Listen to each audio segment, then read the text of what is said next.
Tonight, China should start an investigation. Facing impeachment, the president is publicly calling on foreign assistance to investigate Democratic rival Joe Biden.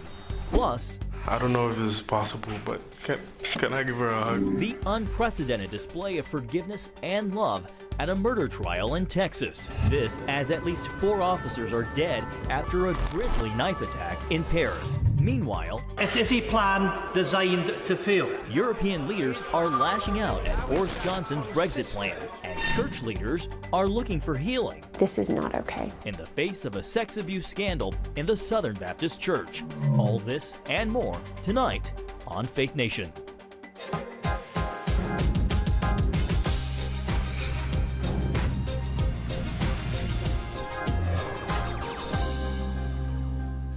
President Trump calls on another foreign country to investigate Joe Biden. Welcome to Faith Nation. I'm Jenna Browder. And I'm John Jessup. The president is pressing Ukraine and now China to investigate Joe Biden and his son. This as Congress hears from its first impeachment witness, the former special envoy to Ukraine. CBN News White House correspondent Ben Kennedy joins us with the story. Ben, first Ukraine, now China. Jenna, John, you're right. Today, Trump made headlines when he publicly urged a foreign government to investigate a potential 2020 rival, a government that his administration is engaged in a bit of a trade war that's affecting American farmers and consumers. China should start an investigation into the Bidens, because what happened in China is just about as bad as what happened with Ukraine. President Trump suggesting China should look into the Biden's business dealings. The former VP said he did nothing wrong. Let me make something clear to Mr. Trump and his hatchet men. I'm not going anywhere. It's the latest in the impeachment battle brewing in D.C., centering around a whistleblower complaint that the president pressured Ukraine to investigate the Bidens. Well, if you look at the whistleblower's complaint, it's totally inaccurate. Not true, say House Democrats. They've set a Friday deadline for the White House to hand over documents relating to the July 25th phone call with Ukraine's president. Lawmakers hope those documents and witness testimony help connect the dots in their impeachment investigation. I think the president knows the argument that can be made against him, and he's scared. First up on the witness list, the former U.S. Special Envoy to Ukraine who resigned last week. Kurt Volker testified behind closed doors today. He's among those mentioned in the whistleblower's complaint. Ambassador Volker, unbelievably knowledgeable about what was going on in Ukraine, just a true professional in our diplomatic corps, but not one thing he has said comports with any of the Democrats' impeachment narrative. Schiff says they have subpoenas drafted and ready to go tomorrow if the White House here behind me decides not to comply. John? Ben, some Republicans are now asking the House Speaker to suspend the impeachment inquiry. John, you're right. House Minority Leader Kevin McCarthy accuses Pelosi of, quote, recklessness, tweeting, "I've written to Speaker Pelosi to halt the impeachment inquiry until we can receive public answers to the following questions." Now, some of those questions are, do you intend to grant co-equal subpoena power to both the chair and ranking members of the committee level? And also, do you intend to provide the president's counsel the right to present evidence? We now wait for Pelosi's response. Jenna? All right, Ben Kennedy at the White House, thank you. Well, protecting Medicare for seniors across America. That is what the administration says it's doing through a new executive order. The order expands the private sector version of Medicare, known as Medicare Advantage. Around 22 million seniors currently use the program for their health care costs. According to the Trump administration, this new executive order will help to offer more affordable plan options, allow providers to spend more time with patients, and reduce Medicare fraud. The order is being pitched as a smart alternative to Medicare for All options being pushed by some Democratic presidential candidates. And as these candidates vie for their party's nomination, voters are looking for solutions when it comes to lowering health care costs. 87% of Democratic primary voters say health care is the top issue they want to hear discussed. And according to a new study from Lifeway Research, a majority of evangelical voters say health care is their main focus, too. 51% say it's the most important public policy concern. 49% say it's the economy.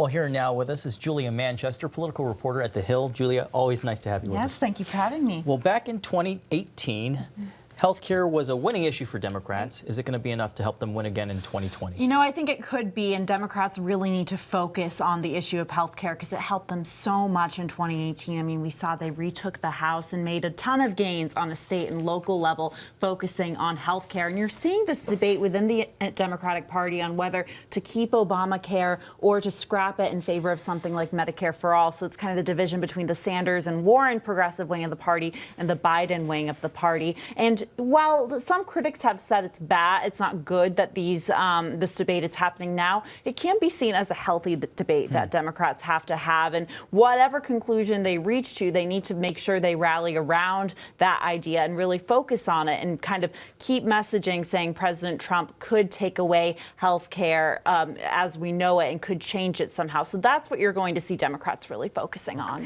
Julia, on the impeachment front, President Trump today, he called on China to investigate Joe Biden and Hunter Biden. You know, this was out in the open. This was not a private conversation. What is the strategy here? Is there one?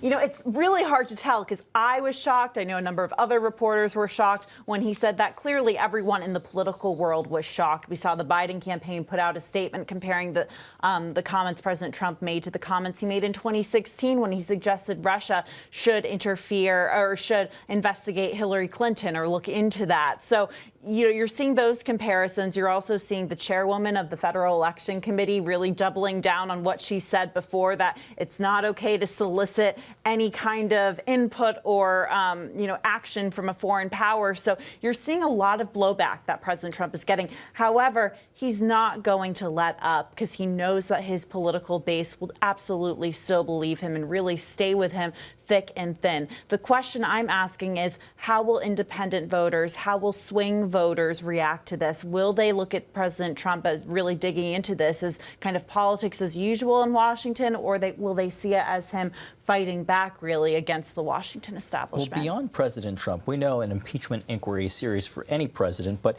this is also proving to be damaging to Joe Biden in his 2020 campaign. It could be very damaging for Joe Biden in his 2020 campaign. We're seeing that the Trump campaign put out an $8 million ad buy, really, and investing in all of these ads that paint Joe Biden and Democrats as corrupt. And that is the Trump campaign strategy right now. And they're going to really try to message that home to his base and maybe try to make inway with more swing voters who look at someone like a Joe Biden and may possibly see Washington as usual. The one note of caution I would say to the Trump campaign right now is, polls show that Americans really have investigation fatigue, and they're really fatigued about all the activity going on in Washington. So President Trump could be overplaying this. So I think there's a balance that Biden and the Democrats and President Trump really have to reach those swing voters. Former special envoy to Ukraine, Kurt Volker, he testified before Capitol Hill, before Congress today. Closed doors. Julia, from what we're hearing, though, it doesn't sound like he gave Democrats a lot to work with. No, it doesn't sound like he gave Democrats a lot to work with. And you're kind of, I think, seeing both sides play this testimony and play whatever's coming out of this testimony to their own advantage. I mean, you're seeing Rudy Giuliani tweeting out pictures of text messages he's had with Volker in the past. So I think this is one of these instances where you're going to see Democrats and Republicans kind of try to spin this towards their own favor. The spin machine in full force. Full force. All right, Julia, thank you. Thank you. Thanks, Julia. Well, a jury sentenced a Dallas police officer to 10 years in prison Wednesday after she was convicted of shooting and killing her neighbor. It's a case that pitted society's factions against one another and risked further strain on the country's still yet to be healed racial wounds. As Mark Martin shows us, the sentence also produced a powerful moment of forgiveness. This panic-filled scene in September of last year after former Dallas police officer Amber Geiger shot and killed an innocent man, Botham Jean, in his own apartment, resulted in this sentence. 10 years imprisonment in the Texas Department of Criminal Justice. Geiger said she thought she had walked into her own apartment. CBN reporter Amber Strong reported on the tragedy and the response by Jean's church. I've interviewed his friends, his ministers, I talked to his teachers, I talked to his employers, and it was all a consistent message that Botham Jean was a servant, that he was kind from the least to the greatest. The 10-year sentence with the possibility of parole after 5 is far less than the 99 years in prison Geiger faced. Outside the courthouse, the sentence sparked protests and intense confrontations. And Jean's mother spoke out against the police. If Amber Geiger was trained not to shoot in the heart, my son would be standing here today. But inside the courtroom, Botham Jean's brother, 18-year-old Brant Jean, showed tremendous forgiveness toward Geiger after the sentence was imposed. I forgive you. And I know if you go to God and ask him, he will forgive you. I want the best for you. Because I know that's exactly what both of them would want you to do. And the best would be give your life to Christ. Then an amazing show of grace that attorneys, court employees, and reporters said they'd never seen in all their years. I don't know if this is possible, but can I give her a hug, please? Please? Yes. After Brant Jean hugged the sobbing former officer, another remarkable show of love, State District Judge Tammy Kemp gave Geiger a Bible and directed her to read John 3:16 and even hugged her as well. The district attorney said Brant Jean's act was an amazing act of healing and forgiveness that should guide the community going forward. Mark Martin, CBN News. Coming up, how anti-Semitism is driving some families from their hometowns across Europe. Introducing the CBN Bible from CBN.com. Now, an easier way to study the Bible and grow in your faith. Highlight your favorite verse. Read separate versions at a glance. Click and read a commentary. Or cross-reference your favorite verse using the Strong's Concordance.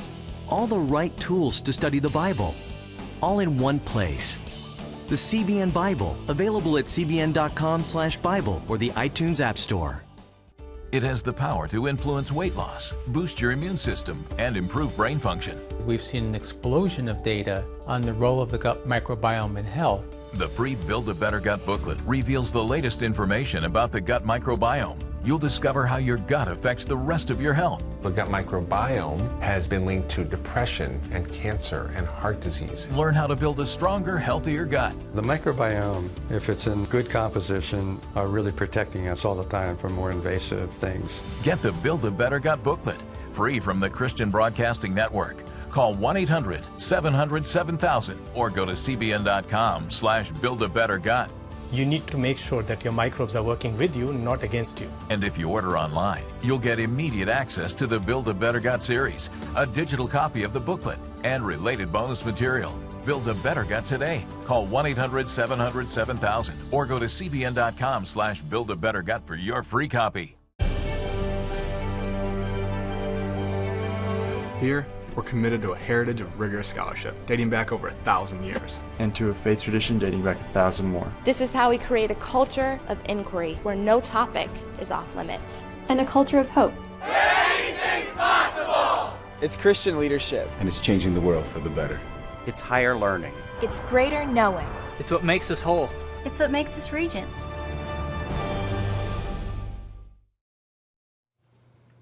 There was no warning. That's what officials are saying tonight after a knife attack at police headquarters in Paris left 4 officers dead. CBN News national security correspondent Eric Phillips has been tracking this developing story throughout the day.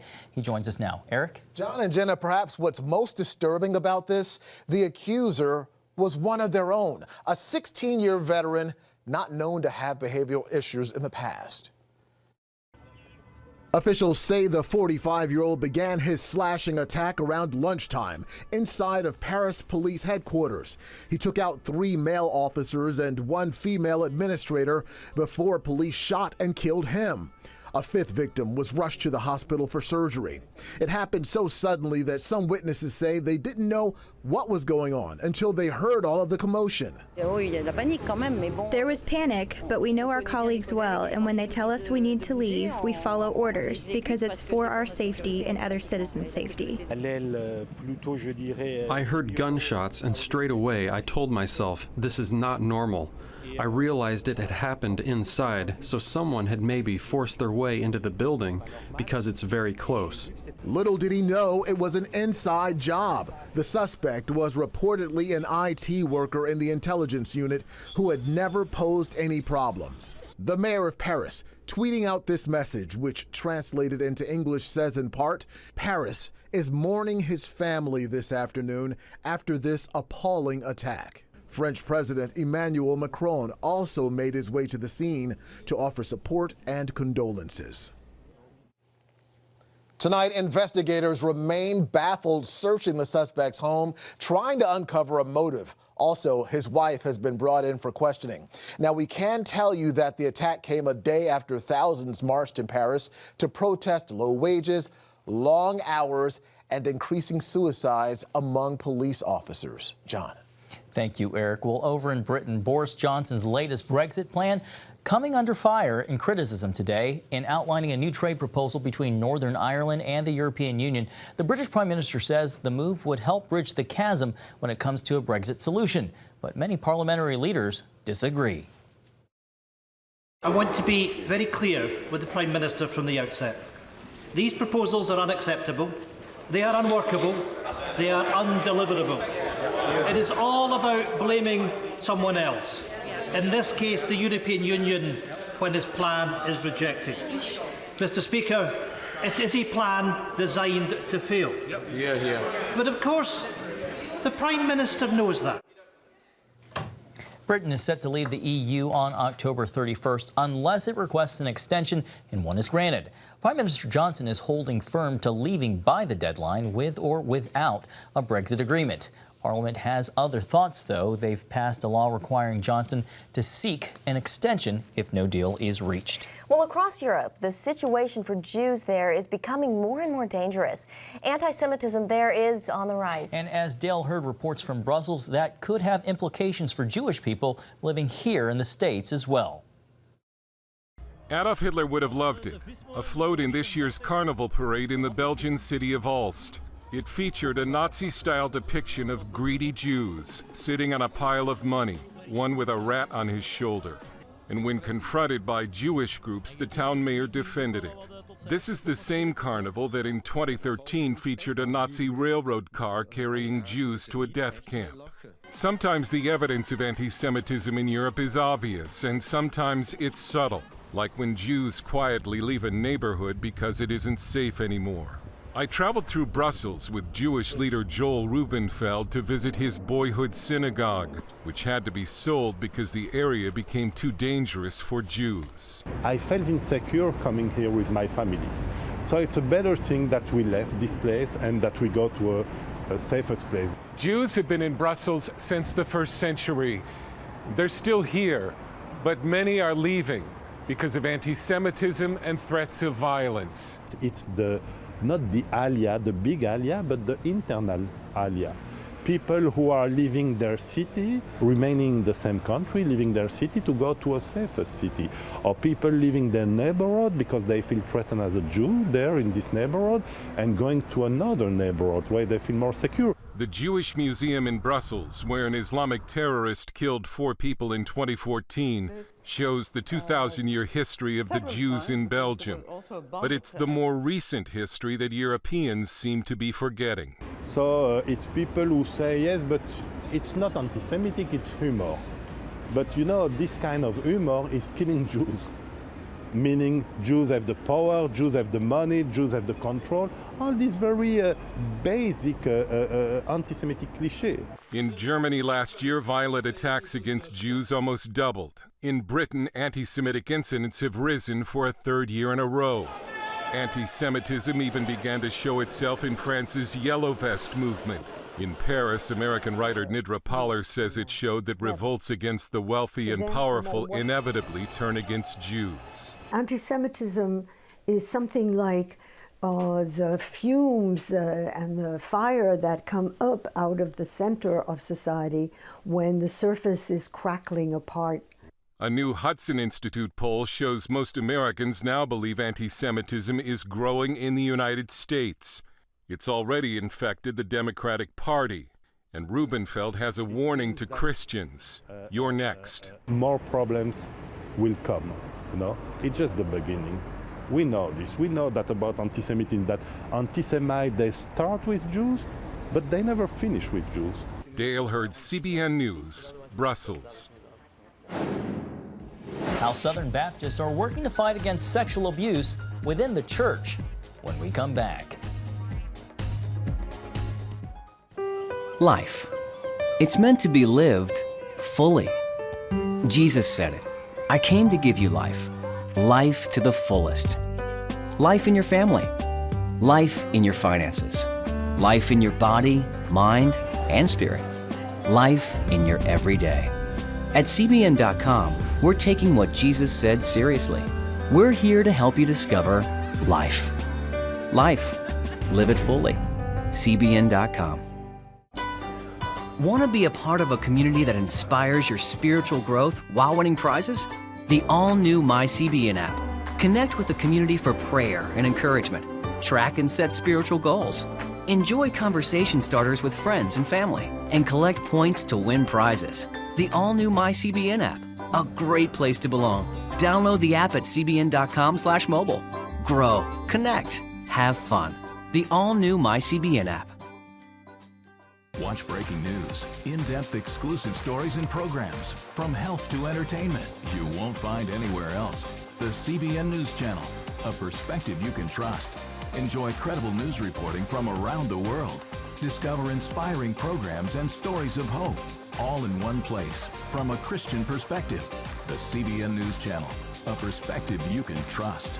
Check your local listings or visit cbnnewschannel.com. Come home to the sounds of Southern Gospel from CBN Radio. You'll enjoy a rich Southern blend of bluegrass, classic gospel, and Southern gospel favorites like the Gaithers, the Crab Family, and bluegrass sounds like Mountain Faith. So make yourself at home with the all-new CBN Southern Gospel, now available at cbnradio.com.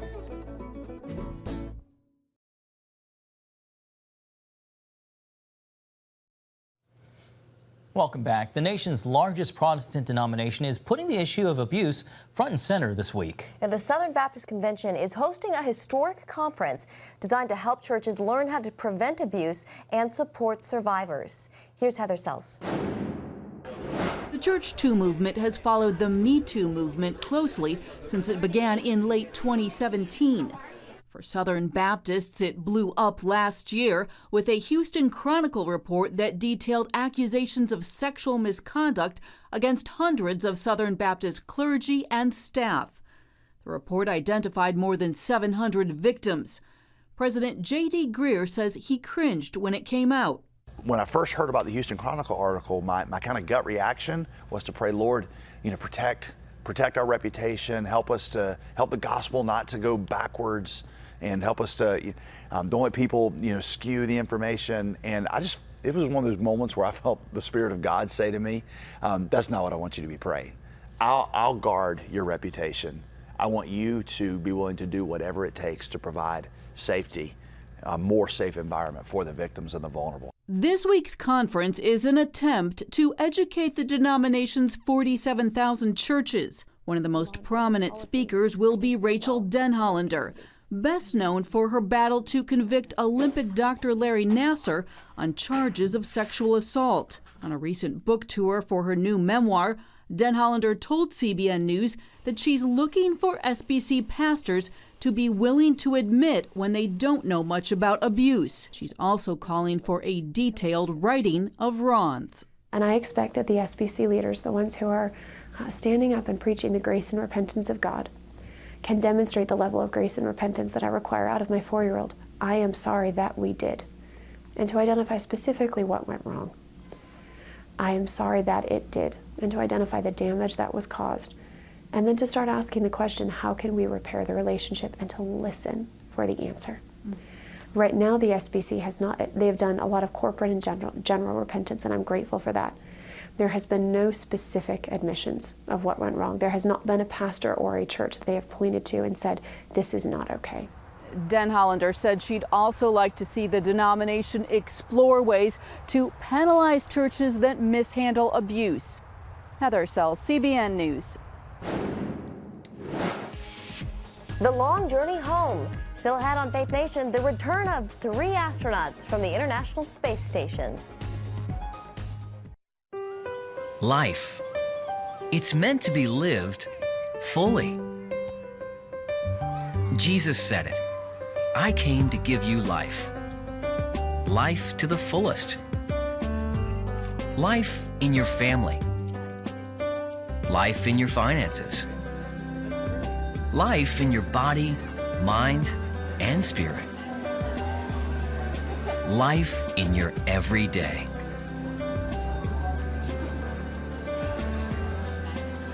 At CBN.com, we're taking what Jesus said seriously. We're here to help you discover life. Life. Live it fully. CBN.com.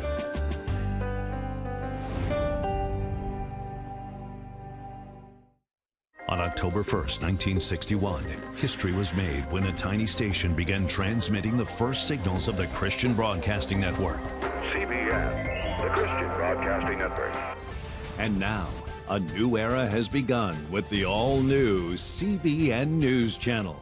Just moments ago, the Iron Dome intercepted an incoming rocket right on the Gaza border. Administering in this area, spiritual warfare is definitely involved. A 24/7 news network, bringing you the news you want from a source you can trust. In Kenya, 40% of the medical services are actually provided by these Christian hospitals. Let's talk about the economy. Believers here are joining together to win people to Jesus Christ. All your favorite shows now in one place. Go to CBNNewsChannel.com to find out how to get the CBN News Channel on your TV all day, every day. CBN News. It's mission complete for a group of astronauts working at the International Space Station. An American, a Russian, and the first ever astronaut from the United Arab Emirates said goodbye to the rest of the space station crew and made their way back to Earth today. Thank you, everybody, for your support, for your help. It's been comforting and educational working with you all. And we're not saying goodbye, we're saying see you later. I want to say see you big thank you somewhere in space. My crew. After handing over command, the group loaded into their descent module and began their 6-hour flight back down to Earth. They arrived safely, landing today in Kazakhstan. Nick Hague, the American on the flight, took to Twitter to thank everyone involved during his time at the space station, calling it an extraordinary journey. It's extraordinary indeed. Yeah, welcome home to Nick and the entire team. Yeah. Well, that's it for tonight's Faith Nation. Have a great night.